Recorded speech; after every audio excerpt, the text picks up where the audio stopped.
Olá a todos vocês, uma boa noite. Meu nome é Fernando de Camargo Guedin. Eu sou estudante de licenciatura de História pela Faculdade Uninter e nós estamos agora começando um projeto de estágio sobre a gestão do ensino na educação. E para esse estágio é proposto o tema de debatermos um pouco sobre o que é a gestão democrática de uma escola e a participação das famílias nessa gestão. Então, a princípio, nós vamos conhecer um pouco desse conceito de gestão democrática de maneira bem sintática, bem resumida mesmo. E aí, depois nós vamos progredindo um pouco para aquilo que é o histórico da escola na sociedade, como ela influenciou, de certa maneira, a sociedade, como a sociedade influencia também o que acontece na escola, para então entendermos um pouco da história da escola, entendermos um pouco as heranças que essa história traz para nós hoje em dia ainda e o que nós mantemos e perpetuamos que é válido, o que nós acreditamos que pode ser melhorado através de uma gestão democrática, quais são os pontos fundamentais, tanto na metodologia de ensino, na participação de cada um dos atores, sejam professores, coordenadores pedagógicos, diretores, sejam a própria família dos alunos e os alunos em si, né, que são os principais atores aí dessa educação da qual nós desejamos alcançar. Para começarmos então, nós vamos entender um breve histórico aqui do que é a escola, do que é a educação e de como nós vemos a educação hoje em dia também. De maneira geral, a educação ela sempre existiu. A educação nós podemos definir de certa forma como tudo aquilo que o homem enquanto ser humano, propôs a ensinar a outro ser humano de geração em geração, mantendo um conhecimento adquirido já através da sociedade. Então isso nós podemos chamar de educação, seja na cultura, nas formas de pensar, de se vestir, na forma de falar, né? Como temos a língua, que é uma passagem da educação, os modos, os bons costumes, como viver dentro de uma casa, em família, a visão de sociedade que nós temos, tudo isso faz parte da educação. E dentro da educação nós temos então dois tipos básicos que nós podemos definir como educação informal e educação formal. A educação informal é aquela que é transmitida de um ser humano a outro ou de uma sociedade às suas futuras gerações de uma maneira não planejada, de uma maneira onde aquilo acontece naturalmente, no dia a dia, como uma mãe que vai ensinando seu filho a falar as suas primeiras palavras, ajuda a engatinhar os seus primeiros passos, ensina a usar o banheiro, o que, né, controla o intestino, enfim. E a educação formal, ela já entra num sentido de ser planejada, programada, pensada, elaborada, a fim de atingir objetivos específicos. Então, dentro da educação formal, um exemplo aqui, como a gente já citou, a mãe ensina o filho no dia a dia, na linguagem, por exemplo. Na educação formal vai ser planejado o que é importante essa criança, esse indivíduo, aprender a respeito da linguagem, da comunicação, da gramática, da estrutura da sua língua ou de outras línguas, para que ele tenha um maior desenvolvimento cognitivo, para que ele tenha maior capacidade de interpretação de texto, para que ele tenha uma melhor capacidade de comunicação e do uso da própria língua. Então, essas são algumas diferenças básicas, né? A educação formal, ela é estudada, ela é cientificada, ela é planejada e ela possui alguns objetivos a serem atingidos. Agora que nós já entendemos de forma simples essa diferença básica entre os tipos de educação, nós podemos parar e pensar um pouco sobre a história da escola como instituição dentro da sociedade.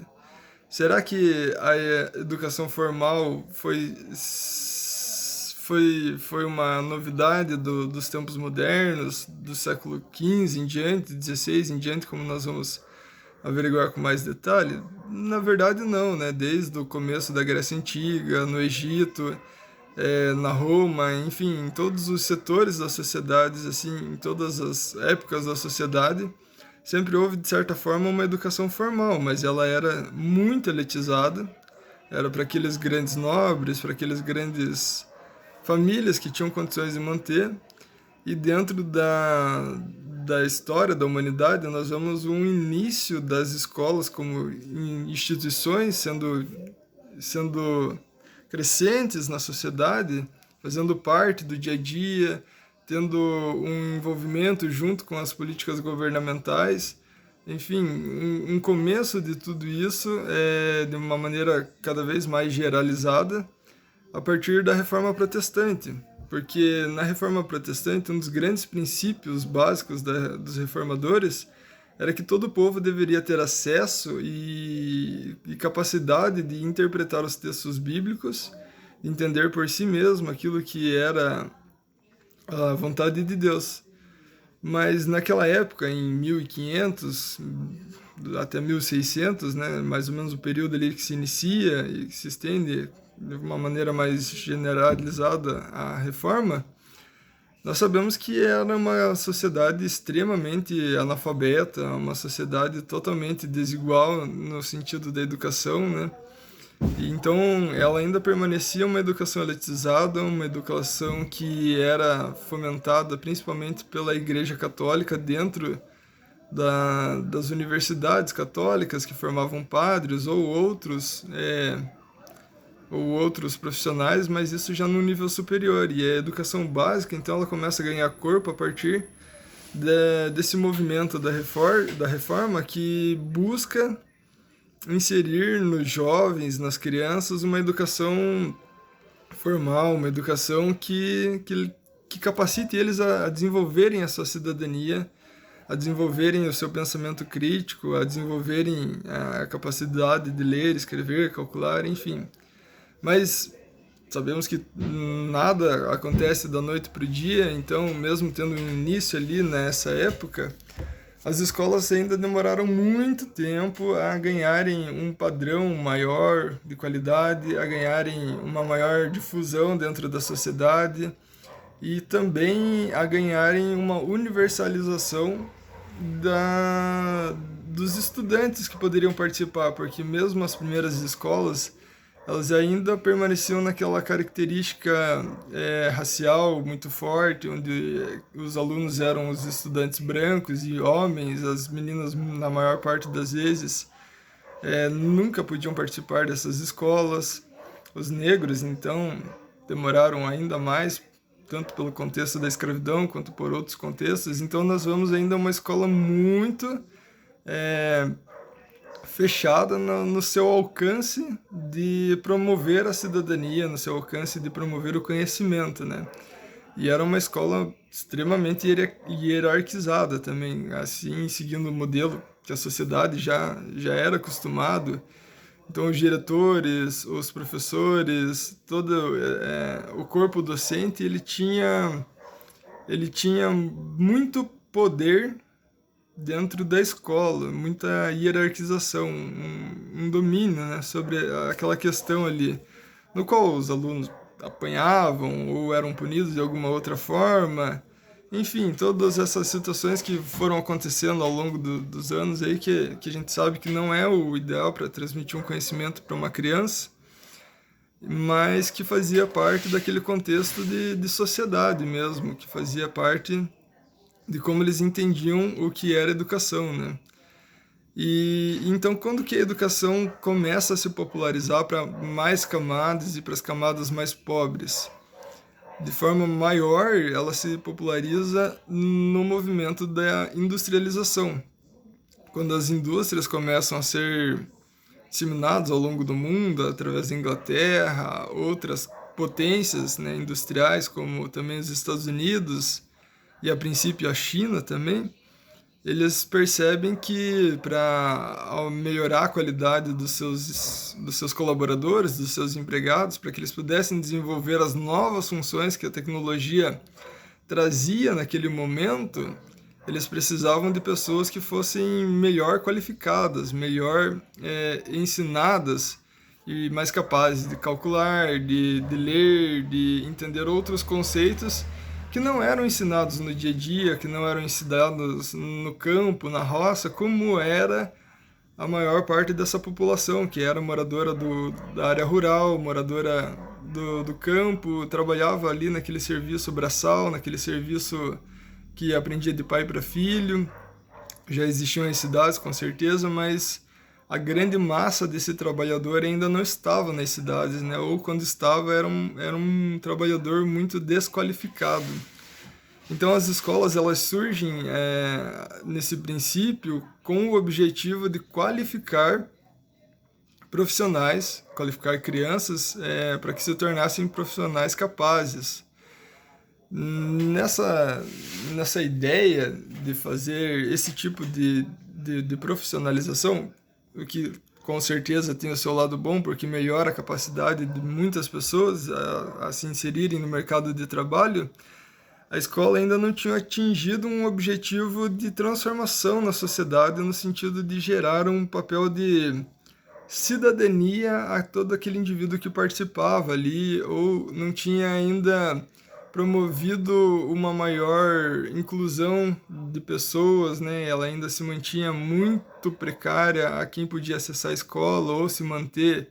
num curso até o final, e menos ainda as universidades, né? Eram cada vez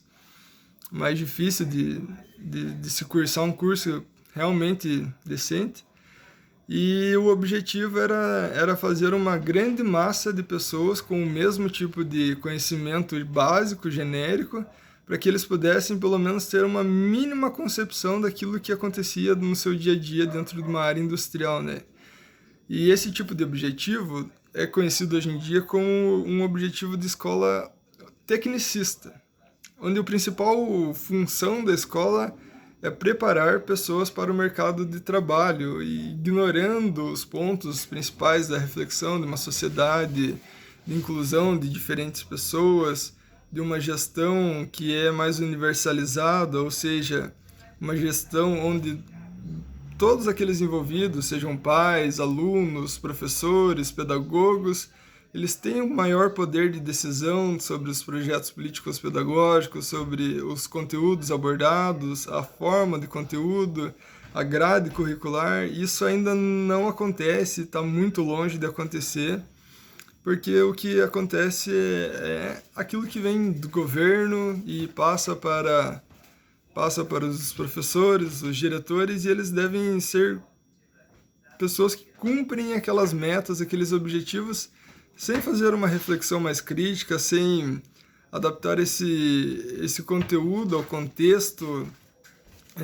cultural das diferentes regiões, ao contexto socioeconômico dos diferentes alunos também. Eles simplesmente despejam a mesma matéria, o mesmo conteúdo, da mesma forma para diferentes pessoas que talvez não conseguem assimilar tudo isso que está sendo ensinado de maneira homogênea, né? Então, a própria heterogeneidade do ser humano impede uma produção em massa de profissionais iguais no caso, né? E como que a gente vai vendo um pouco disso acontecendo dentro da escola tecnicista, dessa escola tradicional? Bom, a gente sempre ainda nós estamos num momento de transição, onde já é amplamente debatido as questões de educação, mas eu tenho certeza que o pessoal que já tem um pouco mais de idade, inclusive eu já tenho aí 31 anos, então sou novo, já peguei bastante coisa bem melhorada, mas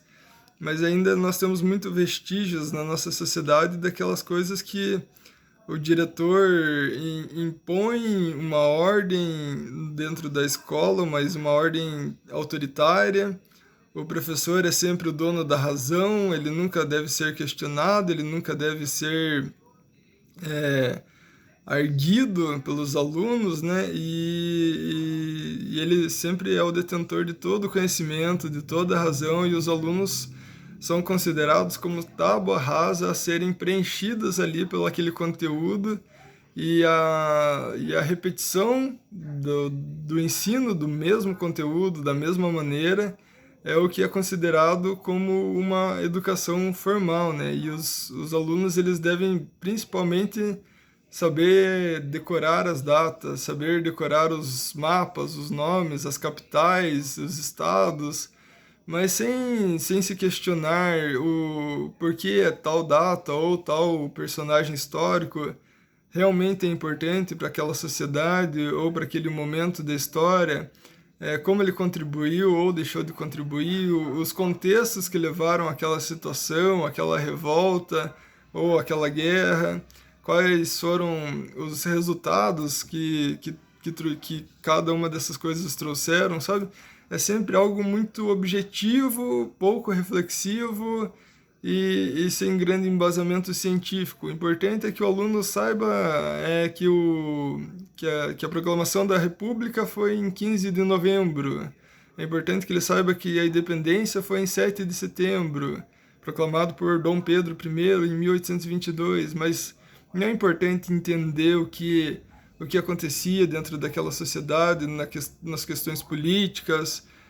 nas questões filosóficas, como é o iluminismo, um dos grandes influenciadores de todo e qualquer movimento de independência das colônias para com as metrópoles. Isso tudo é deixado de lado, é deixado de ser abordado, e é simplesmente gravado no aluno o mesmo tipo de conteúdo e refletido, né? Quando nós olhamos para esse tipo de transmissão, assimilação, de forma tradicional, né, onde o professor é o detentor do conhecimento e o aluno é essa tábua rasa, é o que nós podemos ver que Paulo Freire chama como uma educação bancária, né, onde o aluno recebe todo aquele depósito de conhecimento do professor. E qual que é a participação do aluno nisso?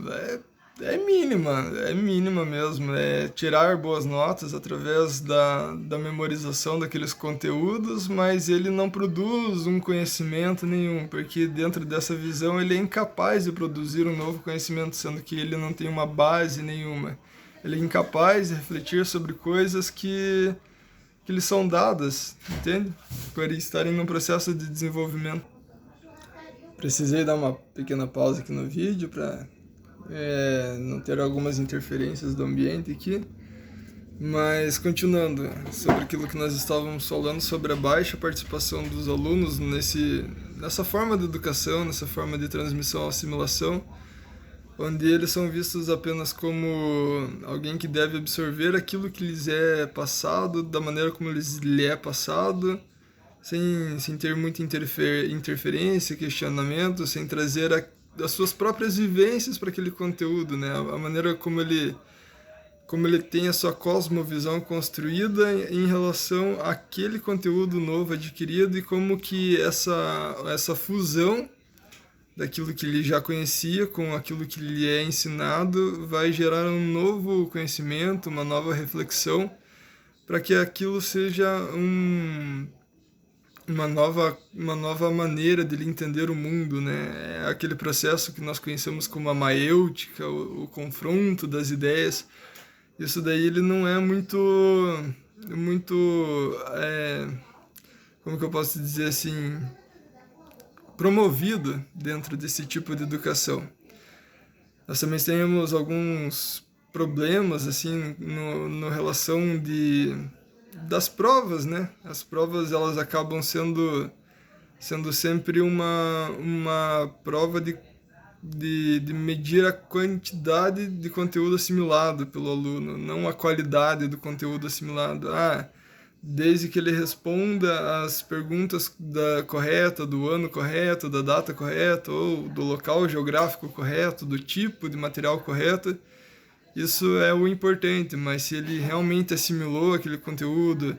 se ele fez parte do processo de educação dentro da sala de aula, se ele questionou, se ele confrontou com outras ideias, isso não é avaliado, né? Isso é sempre deixado de lado. Então nós vemos nesse tipo de educação tradicional esses como problemas assim que acabam distanciando a prática pedagógica do próprio aluno, porque acaba deixando o aluno sempre em segundo plano e o professor em primeiro. Além de termos outras dificuldades, né? Isso, lógico, nós estamos caminhando aqui no histórico das escolas, mas que na verdade ele acaba se perpetuando até os dias atuais e com pequenas mudanças na sua maneira de ser hoje em dia. Hoje em dia, como mudanças principais, assim, nós temos a maior integração de alunos, né? Falaremos da inclusão mais para frente, falaremos dos pontos de inclusão, qual a diferença entre inclusão, integração, dos direitos. Hoje em dia, no caso, nós temos alunos que possuem o direito de estar na escola, né? Diferente de quando eles eram excluídos por sua condição econômica, por sua condição racial ou de gênero. Hoje em dia o governo ele garante o direito desde o ensino fundamental até o ensino médio, de todos os alunos de frequentarem pelo menos uma escola pública. Isso é algo muitíssimo importante. Mas nós não podemos deixar de lado as dificuldades que a escola ainda mantém dentro do seu dia a dia, né? Por exemplo, a prática pedagógica que nós temos hoje em dia, ela é muito baseada nas matérias que são decididas em conjunto com os políticos, pelo Ministério da Educação, qual vai ser o Plano Curricular Nacional. Então nós temos lá o Plano Curricular Nacional, nós temos as leis de diretrizes e bases, que servem realmente como um guia que aos poucos e frequentemente são reavaliados, mas que eles mantêm ainda uma grande força hierárquica dentro das instituições de ensino, né? Porque eles decidem o que é importante para cada sociedade, muitas vezes sem considerar as questões regionais, né? Como deveria estudar. Talvez a gente estude muito da história de guerras de outros países ou de guerras do Brasil, que não tem tanta importância num contexto assim regional e que poderiam ter sido melhor avaliadas para a formação de um estado, como o estado da Bahia, como é o estado do Paraná, do Rio Grande do Sul, que passaram por diferentes processos históricos que estão muitas vezes correlacionados com essas guerras comentadas assim, ou momentos históricos comentados pelo currículo nacional, mas que abrem pouquíssimo espaço para que isso seja feito, ou pouquíssimo tempo para que o professor realmente consiga ter autonomia para trabalhar com diversidade dos conteúdos, né? com profundidade dos conteúdos, porque nós vemos que talvez uma gama muito grande de matérias faz com que o professor tenha que passar por cada um deles em 3, 4 aulas, fazendo atividades, corrigindo, senão ele não dá conta de cumprir os objetivos, né? Chegar ao final do ano e dizer que cumpriu o plano pedagógico ali. E nesse sentido, o próprio diretor, o coordenador pedagógico, ele acaba sendo mais uma ferramenta de coerção, porque eles acabam sendo aqueles que precisam administrar essas questões, fazer com que os planos sejam cumpridos, com que as metas sejam atingidas, e isso acaba interferindo na produção do saber, acaba interferindo na produção de gerar autonomia para o professor, para o pedagogo, para o conteúdo em si de se desenvolver como um conteúdo que geraria maior cidadania, maior reflexão naquele aluno, né, desde os anos iniciais. Por quê? Porque nós vemos que a tendência maior é essa tendência tecnicista que perpetua ainda essa ideia de produzir pessoas para o mercado de trabalho. Tanto é que desde o ensino médio, do começo do ensino médio, já é estimulado que o aluno estude cursinhos, vestibulares, estude as provas para poder conseguir uma boa classificação numa vaga de universidade, seja federal, seja particular, e que essa universidade ela já vá direto para o mercado de trabalho ali, assim, ou quanto mais rápido ela conseguir ser empregada, melhor é, seja nas indústrias, né, ou nos cursos técnicos ou tecnólogos produzidos na maior parte das vezes pelas escolas que fazem parte do Sistema S de Educação, que é um sistema, como que eu posso dizer assim, é um sistema patrocinado pelas indústrias mesmo, né? Elas ali alimentam com dinheiro, com recursos, em conjunto com o governo, mas essa influência direta das indústrias no sistema de educação técnico, né, e tecnólogo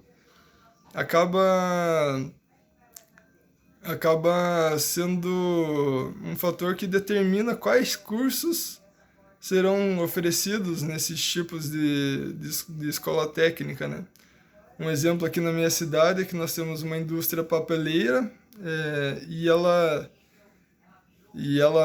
financia cursos assim de estágio, de educação para quem está cursando ensino médio, poder também cursar um ensino técnico em paralelo em outro período.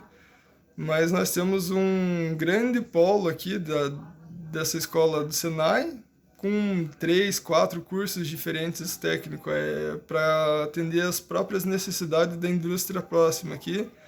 o que acaba gerando muitos profissionais qualificados naquele setor,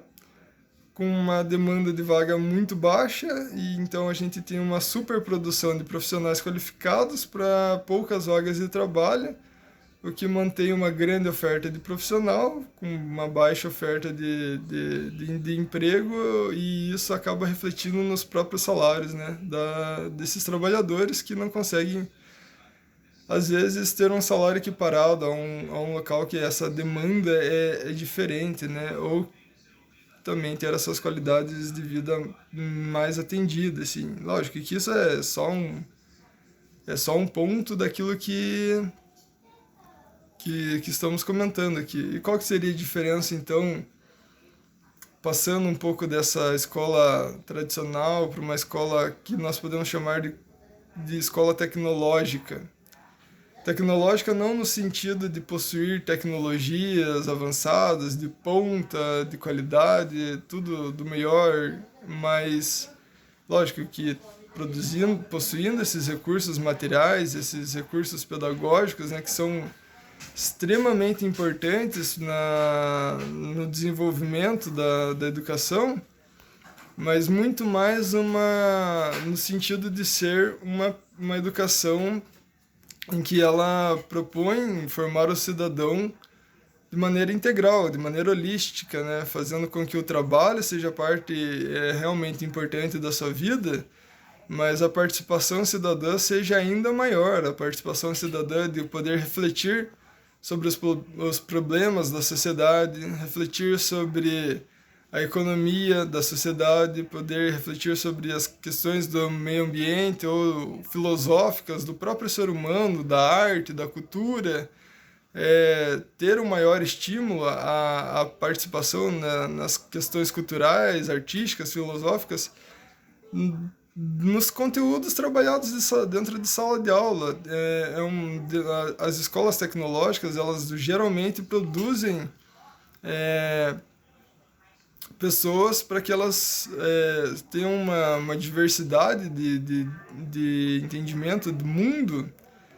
que facilita com que elas possam ascender socialmente de maneira muito mais fácil, mais tranquila. Por quê? Porque elas aprendem a aprender. Elas aprendem a participar do processo educativo, né? Elas são estimuladas a se envolver no desenvolvimento da aula. Elas não são vistas como essa tábua rasa a ser preenchida pelo professor, né? Mas dentro dessas escolas tecnológicas é respeitado um pouco mais a diversidade cultural de onde a escola se insere, é respeitado um tempo de qualidade para que possa inserir o conteúdo abordado de uma maneira mais profunda, de uma maneira mais interdisciplinar também, né? Outra questão, falando já em interdisciplinaridade, agora me enrolei com a palavra, mas é essa visão da educação como mais uma instituição de formação industrial, né? Dentro do Fordismo, por exemplo, nós temos essa divisão do trabalho. A cada setor do Fordismo é uma linha de pensamento de gestão do trabalho, né? E dentro dessa linha de pensamento nós temos que para uma maior produtividade da área industrial ali, nós podemos dividir as funções entre vários trabalhadores, ou seja, num processo de construção de um carro, por exemplo, um trabalhador ele vai ser um trabalhador ou um setor vai ser responsável por a construção das portas, da loteria. Outros trabalhadores vão ser responsáveis apenas pela construção dos faróis, ou dos bancos, ou outro setor do motor, ou de peças específicas para o motor, e outro setor vai ser responsável somente pela montagem, sem que o indivíduo em si participe de todo o processo de construção daquele bem. E quando nós olhamos isso na escola tradicional, que tem uma forte ligação com a indústria, nós vemos que esse processo de fragmentação ele também passa a ocorrer. E de que forma que isso acontece, então, dentro da escola, né? Quando nós vemos a fragmentação das próprias matérias, como matemática, geografia, história, sociologia, filosofia, português, ciências biológicas, né, que vão sendo as ciências naturais ali, depois passado entre a química e a própria física, nós vemos que isso continua seguindo esse modelo de divisão do trabalho dentro da própria escola, né?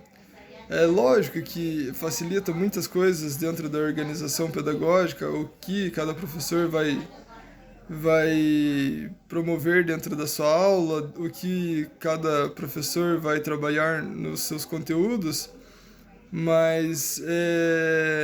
o problema não é necessariamente dividir e fragmentar para que diferentes pessoas possam trabalhar diferentes conteúdos. O problema, na realidade, dentro dessa escola tecnicista, que precisa ser superada, é a falta de comunicação entre essas matérias. Nós poderíamos ver muitos casos a mais de professores que desenvolvessem projetos interdisciplinares que estudariam ainda o mesmo conteúdo de uma forma dinâmica, de uma forma mais participativa do aluno. Participativa de que maneira? Você pode estar se perguntando, como que o aluno vai ser mais ativo dentro da sala de aula? Bom, se nós, por exemplo, desenvolvemos um projeto onde ele tem que fazer um cálculo da planta de uma casa. E dentro dessa planta da casa, nós podemos ver as questões ambientais, as questões de saneamento, como que isso influencia ali no seu bairro, como que vai influenciar na própria construção da casa. E vemos outras formas de linguagem, enfim, muitos cálculos que podem ser utilizados dentro de um projeto onde o aluno é o produtor desse projeto, desse conhecimento, com o auxílio do professor, né? O professor vai conduzir a maneira como esse projeto vai ser desenvolvido, mas ele não vai ter um papel de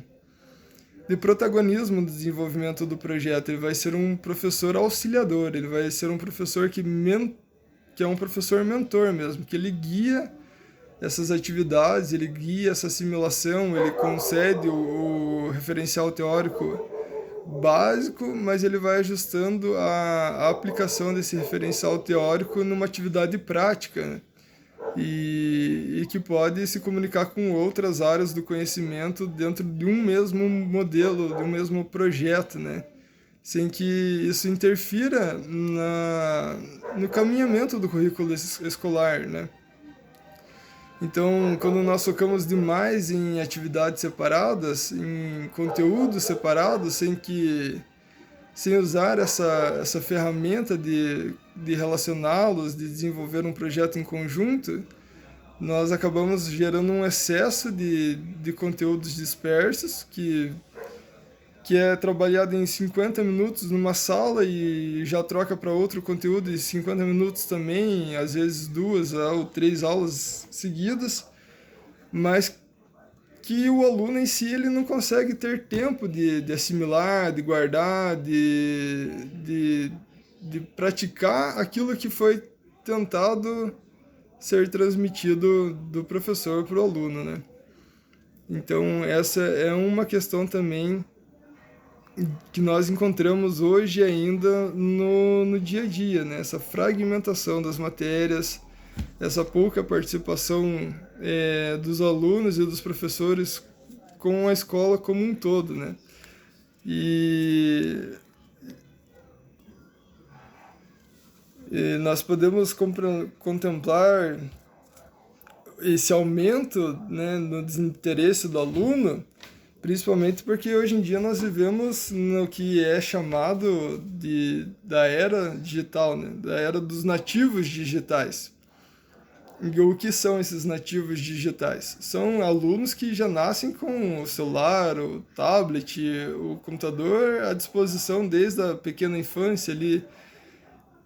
E quando eles têm esse acesso já garantido, disseminado na sociedade, como nós temos hoje em dia, e a internet sendo esse principal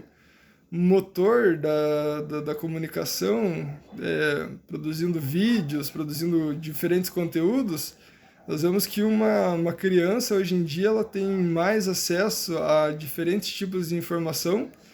do que jamais teve o ditador de Roma, o grande imperador romano, no seu auge do império, né? Ele tinha um acesso à informação muito mais limitado do que uma criança. Então, uma criança hoje em dia, ela pode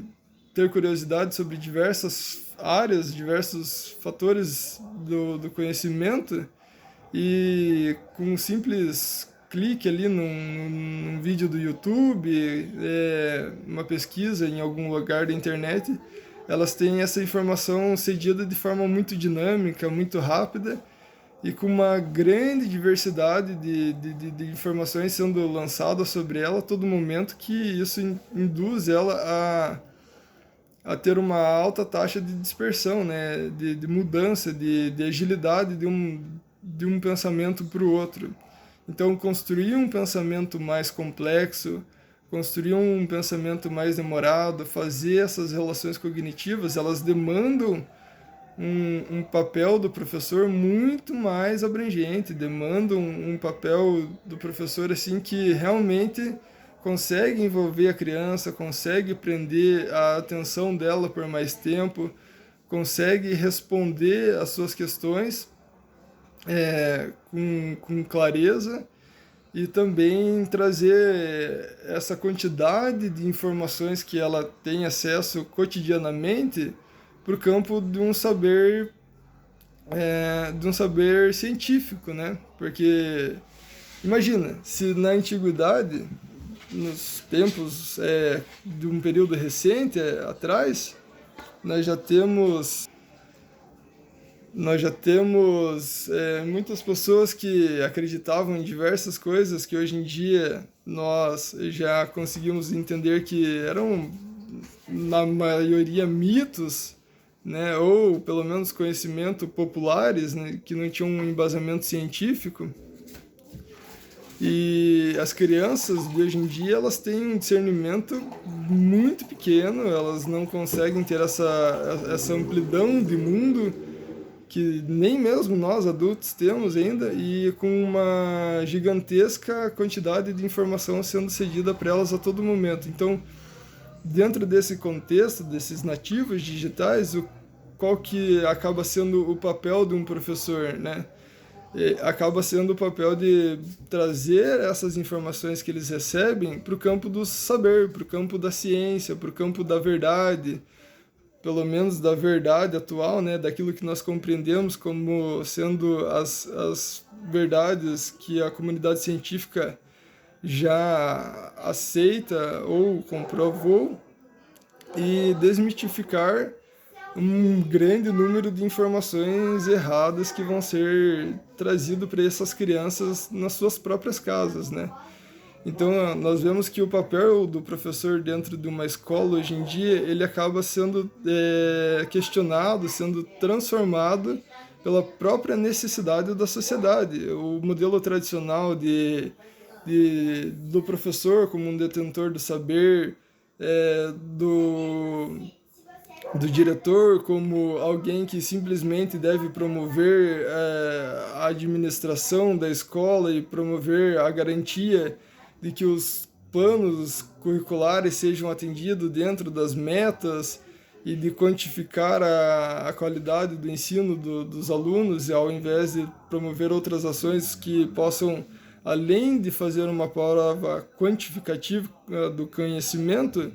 também ter uma prova qualitativa do envolvimento, da simulação, dos diferentes modos que as diferentes crianças irão assimilar aquele conhecimento, né? Porque nenhum é igual ao outro e nenhum vai produzir o mesmo conhecimento, a mesma simulação no mesmo tempo, da mesma maneira ou pelos mesmos métodos, né? Nós temos sempre que estar diversificando a metodologia para alcançar os diferentes indivíduos ali daquele lugar. Então, a própria sociedade, hoje em dia, ela começa a buscar uma maior demanda por soluções diferentes daquilo que nós temos vivenciado ao longo de muitos anos da escola tradicional, né? Na escola tradicional era o mesmo conteúdo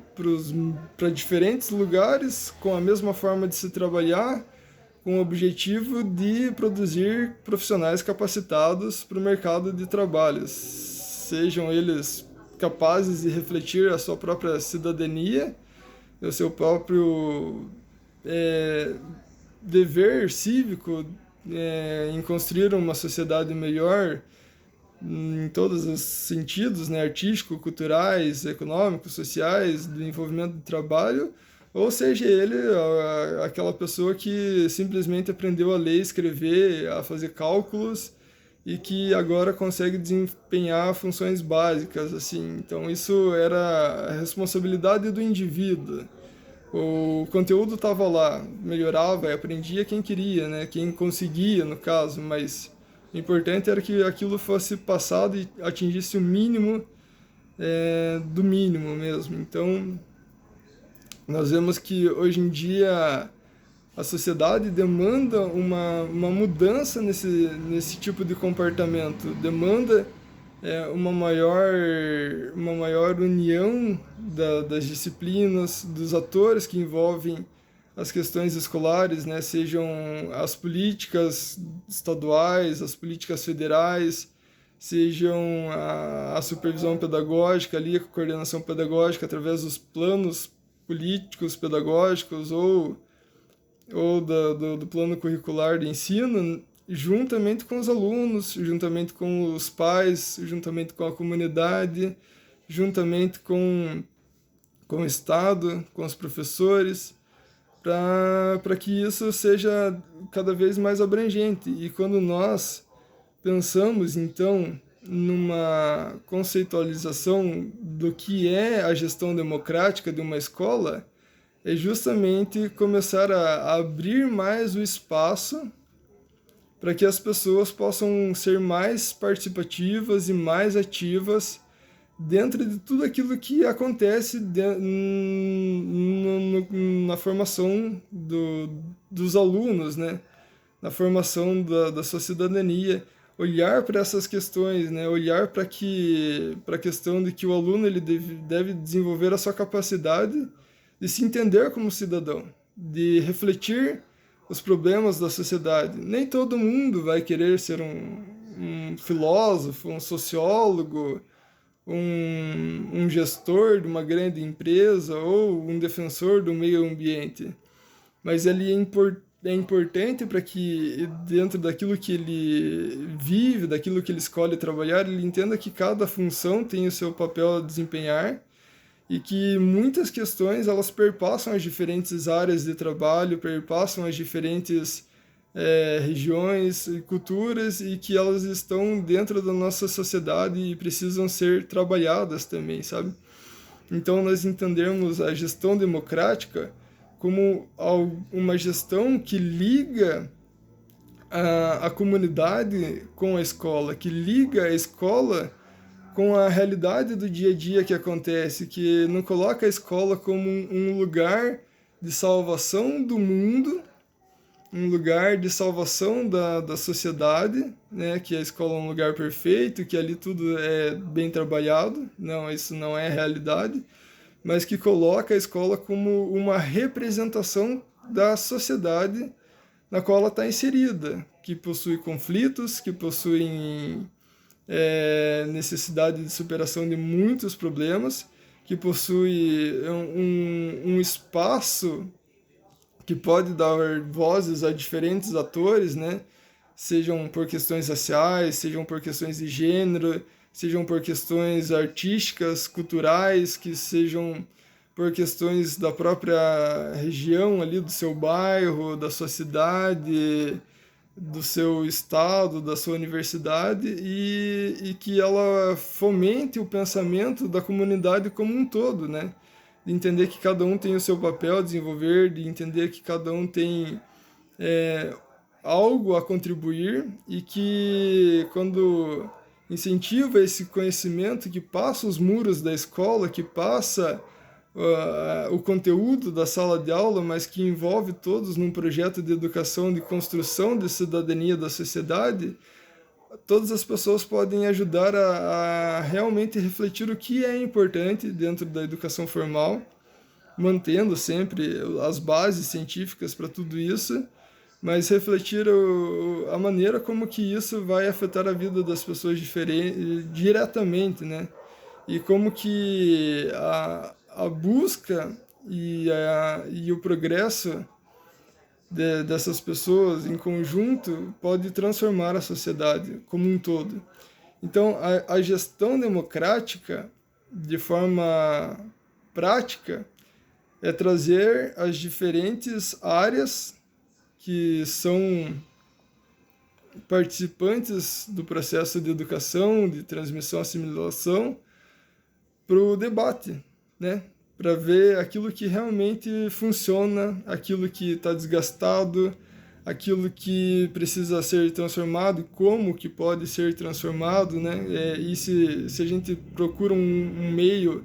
a gente reflete se aquele meio realmente está dando resultado e se é válido continuar por ele ou não. Então, nós buscamos trazer para o debate todas as questões, sejam da educação, seja da sociedade, fomentando cada vez mais bases teóricas, referenciais teóricos, para que isso seja feito de maneira reflexiva, não de uma maneira repetida, né? Por hoje a gente começa a ter só uma ideia muito básica do que é todo esse processo e de como ele vai perpassar cada uma das áreas da educação, cada um dos atores envolvidos da educação, né? Nós teremos mais algumas aulas e dentro dessas próximas aulas nós vamos começar a analisar pouco a pouco, ponto por ponto, pessoa, título por título, né? No caso, assim,